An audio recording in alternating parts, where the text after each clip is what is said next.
Dear learners, welcome back to my channel. This is Shahidul Alam and you are watching at my channel English Coaching. Today we will learn right form of verbs. শিক্ষার্থী বন্ধুরা তোমরা জানো right form verbs একদম SSC থেকে শুরু করে intermediate পর্যন্ত degree পর্যন্ত একটি গুরুত্বপূর্ণ বিষয়। তো রাইট ফর্ম ভার্বস আজকে আমি এক্সারসাইজ করে দেব। এক্সারসাইজ কিভাবে করতে হয় এটা একটি গুরুত্বপূর্ণ বিষয়। তোমাদের রাইট ফর্ম ভার্বসের যে সমস্যাটা সবগুলো নিয়ম মুখস্থ থাকলেও প্রয়োগ করার যে বিষয়টা সে বিষয়ে যে তোমরা আটকে যাও, অর্থাৎ এতগুলো নিয়ম একসাথে মনে করে কোন নিয়মে পড়লো সেটা ধরাটা একটু কষ্টকর বিষয়।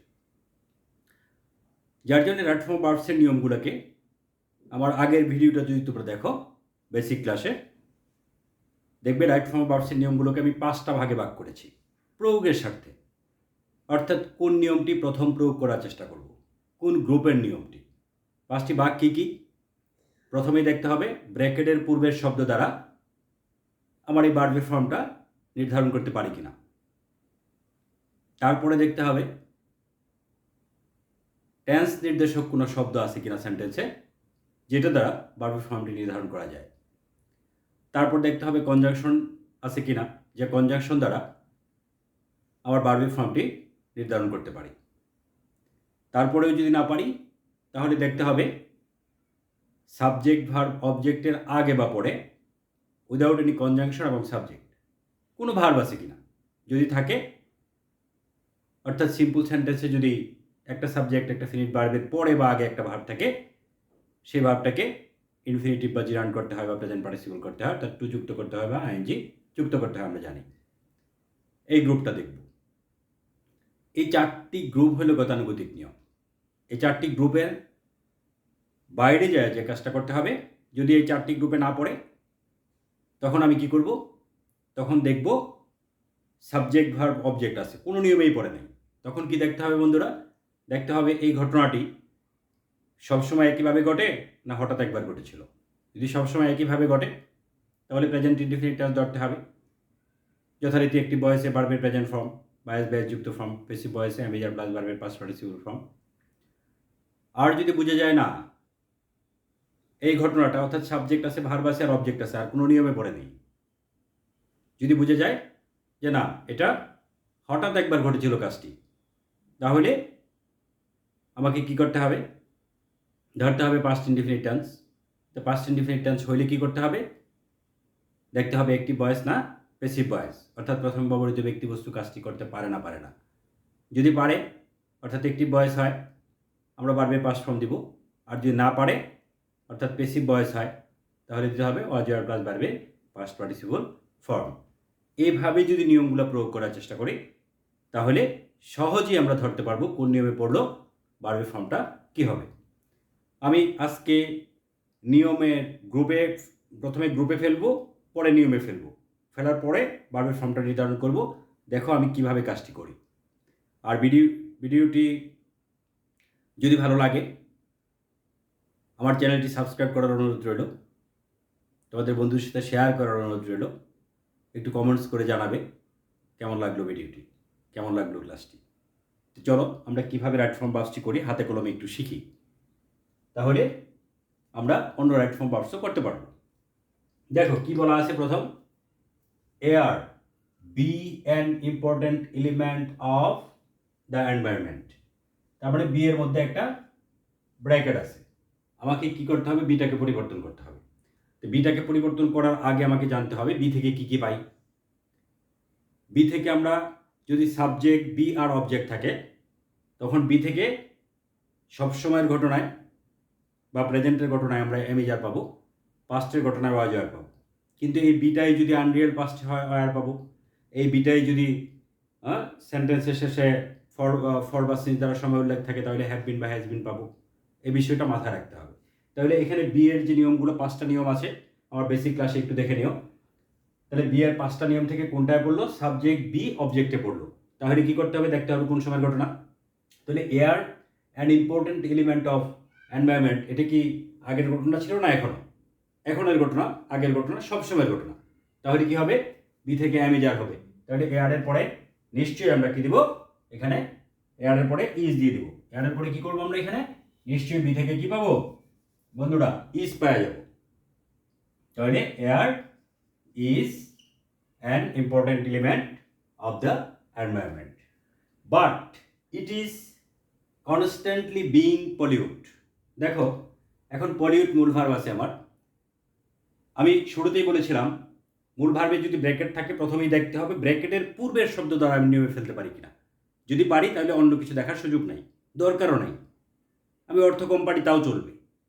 তাহলে দেখো, পলিউটের আগে কি আছে? শব্দটা বিইং আছে। আমরা জানি বিইং বা হ্যাভিং এর পর যদি কোনো ভার্ব থাকে সেই ভার্বটা পাস্ট পার্টিসিপল ফর্মে হয়। এই কথা যদি আমার জানা থাকে তাহলে আমি যখনই দেখব পলিউটের আগে বিইং আছে বা যে কোনো কিছুর আগে বিইং বা হ্যাভিং আছে, ভার্বকে পাস্ট পার্টিসিপল ফর্ম করে দেব। তাহলে এই পলিউট ভার্বটাকে আমি কোন ফর্মে লিখবো বন্ধুরা? পাস্ট পার্টিসিপল ফর্মে লিখবো। অর্থাৎ এই পলিউটটাকে কি করে ফেলবো? আমি পাস্ট পার্টিসিপল ফর্ম করে লিখবো, অর্থাৎ পলিউটেড হবে। হয়ে যাবে কি আমার? পলিউটেড। কেন হলো? কারণ আগে একটা বিইং ছিল। পরে যাও, we make fire to cook food. We make fire to cook food and do many works. একটু দেখো, we make fire to cook food, এখানে কি আছে? We make fire to cook food, এটা প্রেজেন্টে আছে। এন্ড এর পরে ভার্বের ব্র্যাকেট আছে। আমরা জানি কম্পাউন্ড সেন্টেন্সে এন্ড দ্বারা যুক্ত দুটি ক্লজ একই টেন্সে হয়। তাহলে we make fire to cook food, তাহলে এখানে আছে মেক, প্রেজেন্টে আছে। তাহলে এখানে নিশ্চয়ই পরেরটাও কি হবে? প্রেজেন্টে হবে।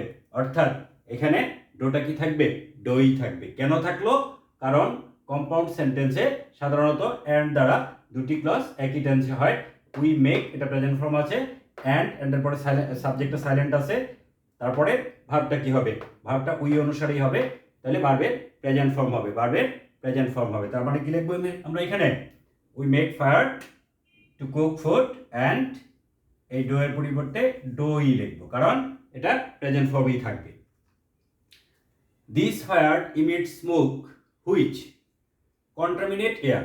দেখো, this fire emit smoke which contaminate fire air. তাহলে এখন দেখো, হুইচ কন্টামিনেট এয়ার, কন্টামিনেটের মধ্যে আমার একটা ব্র্যাকেট আছে। তাহলে আমাকে কি করতে হবে? দেখতে হবে কোন নিয়মে পড়লো। কন্টামিনেটের পূর্বে হুইচ আছে, এটা কিন্তু কোনো ব্র্যাকেট পূর্ব শব্দ দ্বারা নির্ধারিত নিয়মে পড়ে নাই। যেমন বিইং পড়ে গিয়েছিল, যদি অ্যামিজার থাকতো পড়তো, প্রিপোজিশন থাকতো পড়তো ব্র্যাকেট পূর্ব শব্দ দ্বারা। তাহলে এটা তো ব্র্যাকেট পূর্ব শব্দ দ্বারা পড়ে নাই। পরে ট্রান্স নির্দেশক শব্দ তাও নাই, কনজাংশন তাও নাই, সাবজেক্ট ভার্ব অবজেক্টের আগে বা পরের ভার্ব তাও নাই। তাহলে দেখতে হবে কি? ওই যে যেটা হলো সাবজেক্ট ভার্ব অবজেক্ট হিসাবে আছে। তার মানে কি করতে হবে? দেখতে হবে কোন সময়ের ঘটনা। তাহলে দেখো, this fire emit smoke which, যা কন্টামিনেট এয়ার। তাহলে বাতাসকে কন্টামিনেট করে, দূষিত করে। এটা কোন সময় দূষিত করে? সবসময় দূষিত করে। সবসময় যেহেতু দূষিত করে, সবসময়ের ঘটনায় আমার কি করতে হবে? প্রেজেন্ট ইনডিফিনিটটা ধরতে হবে। তাহলে প্রেজেন্ট ইনডিফিনিট যদি ধরি, এখানে হুইচ এর পরে ভার্বটা কি দিব আমি? হুইচ আগে কাকে বোঝাচ্ছে? স্মোককে বোঝাচ্ছে। স্মোক অনুসারে ইমিট ভার্বটা প্রেজেন্ট ফর্ম, কন্টামিনেট ভার্বটা প্রেজেন্ট ফর্মে হবে। এবং যেহেতু আগে থার্ড পারসন সিঙ্গুলার আছে হুইচের আগে, তাহলে এস বাই এস যুক্ত হবে। This fire emit smoke which contaminate হবে না কন্টামিনেটস হবে? অবশ্যই অবশ্যই কন্টামিনেটস হবে, কারণ স্মোক আছে। তাহলে এখানে আমি কি করব? ভার্বটাকে প্রেজেন্ট ফর্মে লিখবো, যেহেতু প্রেজেন্ট ইনডিফিনিট টেন্সে পড়েছে। আর যেহেতু থার্ড পারসন সিঙ্গুলার নাম্বার আছে হুইচের আগে, তাহলে আমি কি লিখবো? কন্টামিনেটস লিখে দেব। পরেরটা দেখো, vehicle pollute air to a great extent. তার মানে যানবাহনগুলো বায়ু দূষণ করে ব্যাপক হারে। বাই বার্ন, দেখো মজার একটা নিয়ম পড়েছে, বার্নের মধ্যে ব্র্যাকেট আছে। তাহলে আমাকে প্রথমেই তো ব্র্যাকেটের পূর্বে শব্দের দিকে তাকাইতে হবে বন্ধুরা, তাই না? তাহলে ব্র্যাকেটের পূর্বে শব্দের দিকে তাকায় কি দেখলাম আমি? বার্নের পূর্বে একটা বাই আছে। তাহলে আমরা কি জানি? যদি কোনো ভার্বের পূর্বে preposition for, in, on, from, by, with, without, after, before, of, mind, have, stop, worth, with a view to, get use to, look forward to, এগুলো থেকে যে কোনো একটা কিছু থাকে, নিশ্চয়ই আমরা ওই ভার্বকে কী করে ফেলবো, আইএনজি যুক্ত করে ফেলবো। এখন অর্থ বুঝি আর না বুঝি, এটা আমার মানে সেন্টেন্স আমি কোথাও পড়ি না পড়ি, হ্যাঁ, এদের পূর্বে প্রিপোজিশন থাকলেই আইএনজি যুক্ত করে ফেলবো, তাহলে অন্যদিকে তাকানোর সুযোগ নেই। তাহলে এখন কি করবো বন্ধুরা, এই যে যেহেতু বায়ের পরে ভার্বটা আছে, অর্থাৎ বার্নের আগে কি আছে, একটা বাই আছে, বার্নকে অবশ্যই কি করতে হবে, আইএনজি যুক্ত করতে হবে। তাহলে বার্নকে আমি কি করে দেবো, আইএনজি যুক্ত করে দেবো। বার্নকে আইএনজি যুক্ত করে কি লিখবো, বার্নিং লিখবো। দেখো বার্ন ছিল, আমি এখানে সরাসরি শুদ্ধ করে দিচ্ছি, আইএনজি যুক্ত করে দিলাম। পরেরটায় যাও, air pollution also happen. Air pollution also happen. দেখো হ্যাপেনের পূর্বে অলসো আছে, এটা কোনো ব্র্যাকেট পূর্বে শব্দ দ্বারা নির্ধারিত নিয়মে পড়ে নাই। তাহলে কি দেখতে হবে, কোনো টেন্স নির্দেশক শব্দ আছে কিনা এটার মধ্যে, নাই। কনজাংশন আছে কিনা, তাও নাই। তারপরের বিষয়টা কি, হ্যাঁ, সাবজেক্ট ভার্ব অবজেক্টের আগে বা পরে কোনো সাবজেক্ট এবং কনজাংশন বিহীন ভার্ব আছে কিনা, তাও নাই। তাহলে কি করতে হবে, দেখতে হবে কোন সময়ের ঘটনা। তাহলে কোন সময়ের ঘটনা, air pollution also happen. Air pollution also happen, এইটা কি সবসময়ই তো ঘটে। তাহলে কি করতে হবে, দেখতে হবে অ্যাক্টিভ না প্যাসিভ। এয়ার পলিউশন ঘটতে পারে না, পারে না, পারে, যার জন্য কি দিতে হবে, এখানে ভার্বের প্রেজেন্ট ফর্ম দিতে হবে। আর যেহেতু থার্ড পারসন সিঙ্গুলার নাম্বার আছে এয়ার পলিউশন, আমি কি করব, এস বাই এস যোগ করে দিব, তার মানে হ্যাপেন্স লিখে দেবো এখানে। কেন হ্যাপেন্স হলো, হ্যাপেনটা এটা সবসময় ঘটনা, present indefinite tense, active voice, present form লাগবে, এস বাই এস যুক্ত করে দিলাম। when coal and oil burn, when coal and oil burn। এখন দেখো when coal and oil burn, তাহলে এখন দেখো আবার কোন নিয়মে পড়লো, দেখো বার্নের পূর্বে কি আছে, অয়েল, এটা কোনো ব্র্যাকেট পূর্ব শব্দ দ্বারা নির্ধারিত নিয়মে পড়লো না। তারপরে দেখার বিষয় কি, ট্রান্সনির্দেশক শব্দ তাও নাই, কনজাংশন নাই, সাবজেক্ট বা অবজেক্ট আগে বা পরের ভার্ব নাই, দ্যাট ইজ কোন নিয়মে পড়লো, হ্যাঁ, সাবজেক্ট মানে শুধু সাবজেক্ট ভার্ব আছে। তার মানে আমাকে কি দেখতে হবে, আবার দেখতে হবে কোন সময় ঘটনা। যদি সব সময় হয়, present indefinite tense, active present form আমরা জানি, passive am is are plus plus participle form. তাহলে এখন দেখো কোন সময়ের ঘটনা এটা, when coal and oil burn, কোন সময়ের ঘটনা এটা, সব সময়ের ঘটনা। এটা অ্যাক্টিভ না প্যাসিভ, কোল অ্যান্ড অয়েলে কি কোনো কিছু বার্ন করে না, তাদেরকে অন্য কেউ পুরায়, অন্য কেউ পুরায়, পুরানোর কাজটা কোল অ্যান্ড অয়েলে করে না। কয়লা এবং তৈলে কোনো কিছু পুরায় না, কয়লা এবং তৈলটা কি করা হয়, পুরানো হয়, যার জন্য এটা অ্যাক্টিভ ভয়েস না প্যাসিভ ভয়েস। প্যাসিভ ভয়েসে কি দিতে হয়, প্রেজেন্ট ইনডিফিনিট টেন্সে অ্যামিজার প্লাস ভার্বের পাস্ট পার্টিসিপল ফর্ম দিতে হয় বন্ধুরা। তাহলে এখানে কি লিখবো, ইজ বার্ন লিখবো না ইজ বার্নড, এখানে কি বার্নকে কি করবো আমি, তাহলে ইজ বার্নড লিখবো, কি লিখবো, is burned. When sorry coal and oil আছে, তাহলে ইজ বার্নড না লিখে আর বার্নড লিখবো, কারণ কি সাবজেক্ট আছে প্লুরাল, কোল অ্যান্ড অয়েল দুইটা যুক্ত আছে, তাহলে কি লিখবো, are burned, are burned. Mills and factories can be hold. দেখো খুব মজার নিয়মে পড়েছে, হোল্ডের পূর্বে একটা বি আছে। আমরা কি জানি, যে কোনো ভার্বের পূর্বে যদি বি থাকে, ভার্বটাকে পাস্ট পার্টিসিপল ফর্ম করতে হয়। তখন আর আমার কোন নিয়মে পড়লো, অন্য কোনো কি কি আছে না আছে, অর্থ কি, কিচ্ছু দেখার সুযোগ নাই। যে কোনো ভার্বের পূর্বে যদি বি পাই, পাস্ট পার্টিসিপল ফর্ম হবেই হবে। তাহলে এখন কি করব, আমি এই হোল্ডকে পাস্ট পার্টিসিপল ফর্ম করে দেব, কারণ কি, যেহেতু পূর্বে একটা বি আছে। তার মানে mills and factories can be, be এর পরে কি ছিল, হোল্ড ছিল, আমি কি লিখে ফেলবো, হ্যান্ড লিখবো, কি লিখবো, হ্যান্ড। তার মানে ভার্বের পাস্ট পার্টিসিপল ফর্ম আমাকে দিতেই হবে, কারণ ব্র্যাকেটের পূর্বে একটা বি ছিল। পরেরটাই যাও, can be held responsible for this pollution, it is high time we check air pollution. এখন দেখো ব্র্যাকেট পূর্ব শব্দ দ্বারা নিয়মে আবার পড়লো, দেখো it is time, it is high time যদি থাকে ব্র্যাকেটের পূর্বে অর্থাৎ ভার্বের পূর্বে, তাহলে it is time, it is high টাইমের কয় ধরনের নিয়ম আছে বন্ধুরা, দুই ধরনের। It is time, it is high টাইমের পরেই verb, it is high time, it is time, it is high টাইমের পরে সাবজেক্ট থেকে ভার্ব। যদি it is time, it is high টাইমের পরেই ভার্বটা থাকে, টু যুক্ত হবে, আর যদি সাবজেক্ট থেকে থাকে তাহলে পাস্ট ফর্ম হবে। এই নিয়মটা নিশ্চয়ই তোমরা জানো। তাহলে it is time, it is high টাইমের নিয়মটা কি, যদি it is time, it is high টাইমের পূর্বে সাবজেক্ট থেকে ভার্বটা থাকে তখন পাস্ট ফর্ম, টু থেকে ভার্ব থাকলে প্রেজেন্ট ফর্ম। এখন যেহেতু একটা সাবজেক্ট আছে we, it is high time we, তাহলে এটাকে কি করতে হবে, অবশ্যই অবশ্যই পাস্ট ফর্ম করতে হবে বন্ধুরা। তাহলে দেখো পাস্ট ফর্ম করলে চেকের পরে আমি কি যোগ করে দেবো, ইডি যোগ করে দেবো, চেকড, ইডি যুক্ত করে দিলাম। এয়ার পলিউশন, আচ্ছা, আদারওয়াইজ উই সাফার এ লট। এখন দেখো otherwise we suffer a lot, এখানে কি আছে, এখানে সাফারের পূর্বে ব্র্যাকেট পূর্বে কোনো শব্দ নাই যে শব্দ দ্বারা আমি ভার্বের ফর্মটা নির্ধারণ করতে পারতেছি। টেন্স নির্দেশক শব্দ নাই, কনজাংশন নাই, সাবজেক্ট ভার্ব অবজেক্ট আগে বা পরের ভার্ব নাই। তার মানে কি শুধু সাবজেক্ট এবং সাবজেক্ট ভার্ব আর অবজেক্ট আছে। কিন্তু এখানে একটা ব্যতিক্রম আছে। যদি এরকম হয় সাবজেক্ট ভার্ব অবজেক্ট আছে সাধারণত প্রেজেন্ট ইনডিফিনিট টেন্সে পড়ে। কিন্তু যদি বোঝা যায় এই কাজটা ভবিষ্যতে হবে তাহলে অবশ্যই ফিউচার ইনডিফিনিট টেন্সে নিতে হবে, যদিও ফিউচার ইনডিফিনিট টেন্সের কোনো চিহ্ন এখানে উল্লেখ নাই। তাহলে এখন দেখো আদারওয়াইজ অন্যথায় আমরা কি ভুগি না ভুগবো? প্রচুর ভুগি না ভুগবো। তার মানে কি এখানে ফিউচারে যাবে। ফিউচারে গেলে কি হবে? শ্যাল উইল প্লাস ভার্বের প্রেজেন্ট ফর্ম হবে, যেহেতু একটি ভয়েস আছে উই আগে আছে। তার মানে কি লিখবো? We will suffer a lot. Will suffer a lot. এখানে আমরা কি করে দিলাম? ফিউচার ইনডিফিনিট এটা আমি করে দিলাম।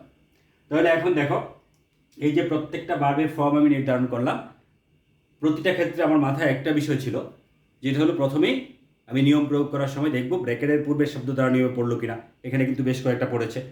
তারপরে দেখব ব্র্যাকেটের পূর্বের শব্দ দ্বারা নির্ধারিত নিয়ম কী কী। তাহলে এটা জানতে হয় আমাদের। এটা জানার জন্য আমার ভিডিওটা আছে, বেসিক ক্লাসে ভিডিওটা দেওয়া আছে ফর্ম ভার্বসের, আশা করি দেখে নেবে। তাহলে বুঝতে পারবে যে ব্র্যাকেটের পূর্বের শব্দ দ্বারা নিয়ম কি সলভ করা যায়, ভার্বের ফর্ম নির্ধারণ করা যায়, কী কী নিয়ম আছে, টেন্স নির্দেশক শব্দ কী কী আছে, কনজাংশন কী কী আছে, সাবজেক্ট ভার্ব অবজেক্টের আগে বা পরে ভার্ব থাকলে টুযুক্ত বা আইনযুক্ত করতে হয়, এটা জানোই। তারপরে যদি না পড়ে তখন কি করতে হয় সেটাই কিন্তু বড় নিয়ম, ওটা দিয়েই বেশি কাজ করতে হয়। তাহলে এটাকে আমি নাম দিয়েছি কি বড় নিয়ম, অর্থাৎ সাবজেক্ট ভার্ব অবজেক্ট থাকবে শুধু।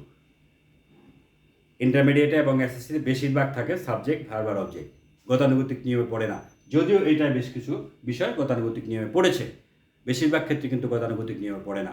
তখন আমাকে কি করতে হয়? তখন আমাকে দেখতে হয় এটা সবসময়ের ঘটনা না হঠাৎ একবার ঘটেছিল, অর্থাৎ প্রেজেন্ট ইনডিফিনিট টেন্স না পাস্ট ইনডিফিনিট টেন্স। আবার টেন্স দেখার পরে কি দেখতে হয়? এটা অ্যাক্টিভ ভয়েস না প্যাসিভ ভয়েস। অ্যাক্টিভ ভয়েস হলে একটা ফর্ম, প্যাসিভ ভয়েস হলে কিন্তু অন্য ফর্মটা হয়। যেমন প্রেজেন্ট ইনডিফিনিট টেন্সে অ্যাক্টিভে প্রেজেন্ট ফর্ম, ভয়েস বেস যুক্ত ফর্ম, প্যাসিভে কি am is are plus past participle form. আর পাস্ট ইনডিফিনিট টেন্সে অ্যাক্টিভে পাস্ট ফর্ম, প্যাসিভে was were plus past participle form. Without considering voice you cannot go any in selecting the right form of verbs. আশা করি বুঝতে পেরেছো তোমরা ভার্বের ফর্মটা কীভাবে নির্ধারণ করতে হয়। প্র্যাকটিক্যালি আমরা দেখলাম একটা ক্লাস। আমার বেসিক ক্লাসগুলো যদি দেখো প্লেলিস্টে দেওয়া থাকবে, প্লেলিস্ট থেকে বেসিক ক্লাসগুলো দেখে নিও, তাহলে রাইট ফর্ম ভার্ব সম্পর্কে একটা স্পষ্ট ধারণা হবে। অর্থাৎ প্র্যাকটিক্যালি কীভাবে কাজটা করতে হয় সেভাবেই কিন্তু আমার নিয়মগুলো বলা।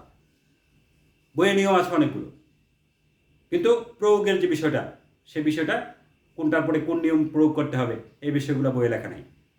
তাহলে আশা করি যদি বেসিক ক্লাসটা দেখো ভালো একটা প্রিপারেশন হবে। আর রাইট ফর্ম ভার্বস এখানে যে ক্লাসটা আমি করলাম আশা করি বুঝতে পেরেছ। সবাইকে ধন্যবাদ প্রথম থেকে যারা শেষ পর্যন্ত আমার সাথে ছিলে।